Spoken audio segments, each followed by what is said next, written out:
ગર્ભાવસ્થામાં પ્રાર્થના. હવે ગર્ભાવસ્થામાં પ્રાર્થના એ ફક્ત ને ફક્ત ધાર્મિક ક્રિયા નથી, પરંતુ એ બાળક સાથે જોડાવાનો દિવ્ય માર્ગ છે.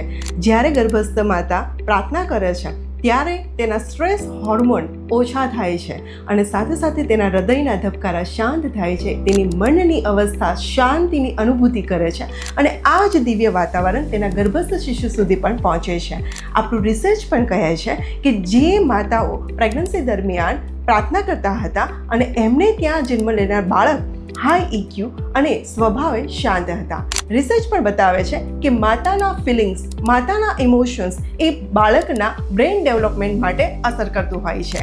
અને રિસર્ચમાં એ પણ જોવા મળ્યું છે કે જે માતાઓ પ્રેગ્નન્સી દરમિયાન પ્રાર્થના કરતી હોય છે અને એમને ત્યાં જન્મ લેનાર બાળકના આઈક્યુ અને ઇક્યુ બંને હાઈ હતા અને સાથે સાથે એ બાળકો સ્વભાવે શાંત પણ હતા.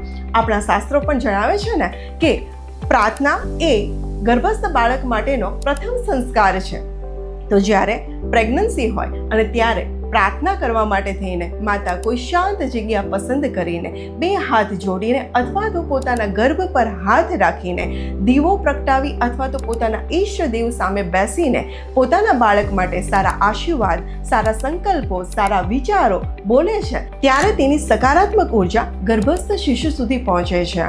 અને ફ્રેન્ડ્સ, જો તમે પણ ઈચ્છતા હોવ કે ગર્ભાવસ્થા દરમિયાન કેવી પ્રાર્થના કરવી જોઈએ તો ચોક્કસથી અમારા પેજને ફોલો કરો અને કમેન્ટમાં પ્રેયર ટાઈપ કરો.